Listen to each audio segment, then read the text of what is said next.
그러고 이제 웹테스트 같은 경우에는 ES를 내면서 동시에 요구하는 회사도 많고, 그리고 뭐 ES 통과된 사람에 한해서 보는 데도 많지만, 이제 제가 공부했던 방식에 대해서 조금 설명을 드리자면, 저는 일단 맨 왼쪽에 있는 방법, 교재에 있는 그냥 연습 문제 N회독을 제일 많이 했던 것 같아요. 그래서 여러분들이 이미 아실 거라 생각하지만 SPI3 파란 책이랑 뭐 웹테스트 최강 최신 그걸 제일 많이 풀었고, 거기 안에 이제 CD 부록으로 컴퓨터로 보는 거니까 그런 CD가 부록으로 있거든요. 그래서 그걸로 한 5회독 정도 했던 것 같아요. 그래서 그런 거 하다 보면은 이제 빨리 읽는 연습, 국어 같은 경우는 빨리 읽는 연습이 되고, 뭐 수학 같은 경우에는 자주 출제되는 유형이 있거든요. 뭐 신유형이 나오진 않고 그냥 이거 자주 출제되는 유형이니 숫자만 바뀌었지 푸는 방식은 똑같아, 이런 게 대충 감이 익혀지니까 연습 문제 N회독 이게 제일 좋았던 것 같아요. 그리고 이제 타스타 연습 시험도 꽤 도움이 됐는데, 이제 지망도가 낮은 회사들이 있을 거예요, 자기 분석을 하다 보면. 그러면 서류 제출 전에 이제 웹테스트 수험이 필수인 회사가 있어요. 그래서 대표적으로 뭐 DNA 게임 회사, 뭐 패스트 리테일링, 유니클로, 혹은 뭐 편의점, 로손 같은 경우에는 웹테스트 내기 전에 ES를 내기 전에 웹테스트 수험이 필수라서 그냥 가볍게 이 친구들이 여러분들의 뭐 진망도가 좀 낮은 회사다 그러면은 그냥 가볍게 연습 삼아서 보시면은 조금 도움이 됐던 것 같아요. 그리고 이제 한국 분들 중에서 라쿠텐 이제 지망하시는 분들이 되게 많은데, 라쿠텐의 그 EOFG 그걸 이제 웹테스트로 보는데, 그건 책으로 대비가 하려면은 그 EOFG를 보는 뭐 예를 들어 세제 회사, 비누 회사인 뭐 라이온이라든지 아니면 여행 회사인 JTB라든지 그런 회사들로 미리 연습을 하시면 라쿠텐의 뭐 E1FG 그걸 대비하는데 되게 도움이 많이 됐던 걸로 기억을 합니다. 그리고 이제 뭐 SPI 대비 SNS 계정이 요즘 되게 많더라고요. 그래서 짜투리 시간에 SPI 나오는 옛날 한자 같은 거 대비하면은 되게 도움이 많이 됐었습니다. 그 면접으로 넘어가서 일단 면접의 기본 요소, 어떤 내정자 토크에서도 다 공통적으로 말씀드리는 것들이 일단은 대본, 기본 템플릿을 작성해가지고 제일 많이 나온 질문, 가쿠치카, 자기 PR, 취하의 축 이런 것들은 대본을 써서 외워라. 그리고 훅가보리 답변 같은 경우, 뭐 자주 나오는 훅가보리 답변 같은 거 있잖아요. 예를 들어 뭐 그 활동을 해서 좌절했던 경험, 왜 그 활동을 했는가, 이런 훅가보리 답변도 템플릿을 만들어서 암기 후 입에 익혀놓는 게 제일 좋다는 의견이 많고요. 그 다음에 이제 무수한 연습. 일단 저희가 물론 여기서 일본어권에서 생활을 좀 많이 하시거나 일본어 진짜 잘하시는 분들이 계실 거라 생각합니다. 근데 일본어권의 생활이 아닌 이상 분명 어색한 부분이 존재를 할 거예요. 그래서 뭐 버벅임을 줄이도록, 그리고 면접에서 사용되는 기본 경어가 입에 익도록 계속 반복해서 본인 입에 익도록 좀 자연스럽게 뱉을 수 있도록 연습하는 게 중요한 것 같아요. 그 다음에 이제 항상 나오는 말, 미소하고 리액션. 일단 뭐 미소를 띠면서 대답하는 것이 언제나 좋은 인상을 남길 수 있다는 거는 변하지 않는 어느 나라에도 적용되는 룰인 것 같고요. 그리고 뭐 온라인 면접의 경우에는 리액션을 평소에 하는 것에 뭐 1.5배만 조금 더 크게 해도 사람이 되게 커뮤니케이션 능력이 높아 보이는 효과를 준대요. 그래서 이 세 개는 꼭 숙지를 하시고 면접 연습을 하셨으면 좋겠습니다. 이제 1차 면접에 대해서 설명을 드리자면, 뭐 1차 면접은 나의 경험과 가치관에 대해서 많이 묻는데요. 그래서 그거를 대비하기 위해서 뭐 철저한 자기 분석과 훅가보리, 그러니까 훅가보리라는 게 면접 질문을 했을 때 내가 답변을 하잖아요. 그럼 내 답변에 대해서 또 꼬리 질문을 다는 형식을 훅가보리라고 하거든요. 그래서 훅가보리 답변을 준비를 하고, 그 답변 준비는 어떻게 하냐? 내가 했던 모든 행동에 대한 이유를 생각하시면, 그러니까 내가 왜 이 선택을 했는지, 내가 왜 이런 생각을 했는지, 내 행동에 대해서 다 왜 이유를 생각해 보면은 훅가보리 답변이 준비가 됐던 것 같아요. 그래서 제가 실제로 받았던 1차 면접 훅가보리 예시를 한 2개 정도 말씀을 드리면, 가쿠치카에 적힌 활동을 하면서 뭐 학회 활동을 하면서 멤버 간의 갈등은 없었는데, 을 통해서 제가 뭐 마지막 라인에 제가 느낀 거를 써야 되잖아요. 뭐 강한 책임감을 갖게 되는데 그 강한 책임감이 또 어디서 발휘가 됐는지, 이런 것들을 물어봤던 것 같아요. 그래서 되게 자기 분석을 생각보다 깊게 해야 1차 면접이 통과가 된다. 그래서 저는 그걸 깊게 안 해서 많이 떨어졌다. 라는 말씀을 드리고 싶습니다.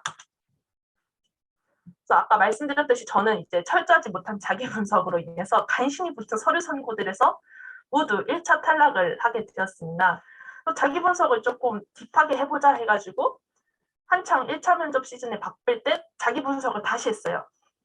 그래서 생각을 한 건데 자기 분석 플로우가 대충 이렇게 되는 것 같더라고요. 그래서 ES 작성 전에 하는 게 제일 좋습니다.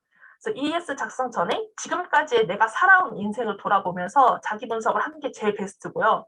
거기에 있는 수단이 이제 모티베이션 그래프, 마인드맵, 뭐 수학 분석.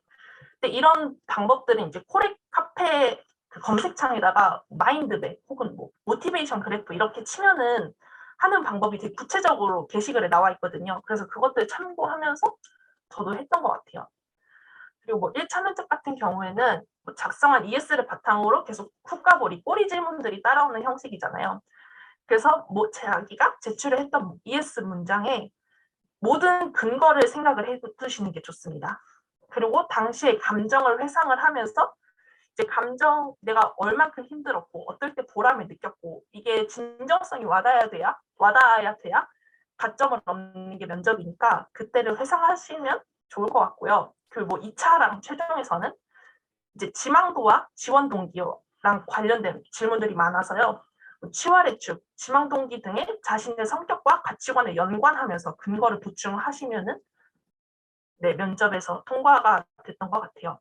근데 제가 말씀드리고 싶은 거는 ES를 제출하기 전에 자기 분석을 끝내고 취활에 착수하시는 게 가장 베스트인 것 같아요. 왜냐하면 이제 뭐 ES 내고 면접 보면은 사실 자기 분석할 시간이 많이 없더라고요. 그래서 취활을 하기 전에 자기 분석이 기반이 되어야 된다라는 말씀을 전해드리고 싶습니다. 이제 1차가 통과가 되면은 2차랑 최종 면접이 있는데 일단 2차랑 최종 같은 경우는 회사의 지망도를 조금 열심히 보시더라고요. 면접관들께서. 그래서 이제 높은 지망도를 어필해야 되는데 그걸 어떻게 하냐. 첫 번째는 이제 구체적인 커리어 패스를 소개하시는 게 좋을 것 같고요. 그리고 두 번째는 지망 동기의 구체화 및 훅가보리 대비하시는 거. 그리고 세 번째는 조금 더 구체적인 역질문. 이건 뒤에서 자세히 설명드릴게요. 그래서 이제 실제 받았던 2차 면접 및 최종 면접 질문하고 훅가보리가 하면 영업에서 어떤 품인지 왜 같은 업계의 타사가 아니라 여기인지 그 취활의 축이랑 왜 그런 취활의 축을 세웠는지 이런 것들을 물어봐서 이런 것들까지 대비하시면은 뭐 문제 없이 2차랑 최종 면접도 통과할 거라고 생각을 합니다. 그리고 이제 최종 면접이 제일 까다롭다고 생각을 하는데 일단 지망도와 회사와의 컬처 핏을 보는 단계라고 생각을 합니다. 그래서 아까 말씀드렸듯이 구체적인 커리어 패스는 무조건 가져가셔야 돼요. 왜냐하면 제가 최종 면접을 지금 2번 봤는데 다 커리어 패스를 똑같이 물어보더라고요. 그래서 커리어 패스는 꼭 가져가셔야 되고 그리고 지망도에 대한 조금 절실함이 느껴지면 좋습니다. 그래서 그 절실함을 어떻게 어필하는데 라고 하면은 같은 답변이라도 회사 홈페이지에 나오는 키워드들이 있을 거예요. 그래서 예를 들어 뭐 라쿠텐 같은 경우에는 타사에서 사용하지 않는 단어인 뭐 엠파워먼트 그리고 소프트뱅크 같은 경우에는 뭐 1등이라고 하면 되는데 뭐 최고가 되면 되는데 넘버원이란 단어를 쓰거든요. 그래서 다른 단어 대신 그 회사만 쓰는 단어들을 내 답변에 넣으면서 내가 니네 회사를 이만큼 조사하고 너네 회사랑 이만큼 핏하다를 어필하시면은 좋았던 것 같아요. 그래서 본인의 답변을 이제 내용을 크게 공산을 하지 마시고 키워드들을 조금 바꿔보시는 걸 추천을 드립니다. 이제 역질문. 이제 역질문을 해야 되냐라는 질문이 많은데 저는 이게 마지막 기회라고 생각하기 때문에 마지막 기회까지 좀 알차게 사용하셨으면 좋겠어요. 그래서 이제 2차랑 3차에서는 조금 더 구체적인 역질문이 필요한데 그건 어떻게 만들었냐.